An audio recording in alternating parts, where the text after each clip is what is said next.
మీ దేహం ఎందుకండి అంత తొందరగా చచ్చిపోతున్నావు? ఎందుకంటే కాలానికంటే ముందే ఈ దేహాన్ని పాడు చేసుకుంటున్నావు. ఎందుకు పాడు చేసుకుంటున్నావు? ఈ దేహం ఊరికే వచ్చింది కాదు. ఈ శరీరం నీకు ఊరికే ఇవ్వబడలేదు.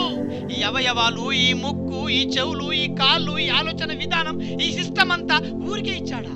దుర్మార్గపు పనులు చేయడానికి ఇచ్చాడా? అధికముగా తిరుగుమని ఇచ్చాడా? తాగుబోతుమని ఇచ్చాడా? జలస చేయమని ఇచ్చాడా? బూతులు మాట్లాడమని ఇచ్చాడా? ఎందుకు ఇచ్చాడు?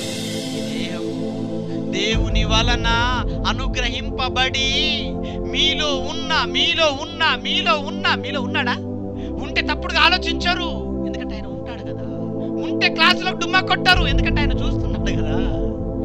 ఉంటే దేవుడి పనుల కోసం యథార్థంగా ఉంటారు, ఎందుకంటే ఆయన ఉన్నాడు కదా. అంటే ఆయన ఉన్నాడన్న సంగతిని మర్చిపోయిన మహానుభావులు ఎవరు వాళ్ళు? ఆయన నీలో ఉన్నా మర్చిపోయావు. ఆయన నిన్ను చూస్తున్నా, నిన్ను పరిశోధిస్తున్నా మర్చిపోయావు. అంటే ఎంత గడుస్తున్నాయి నీకు.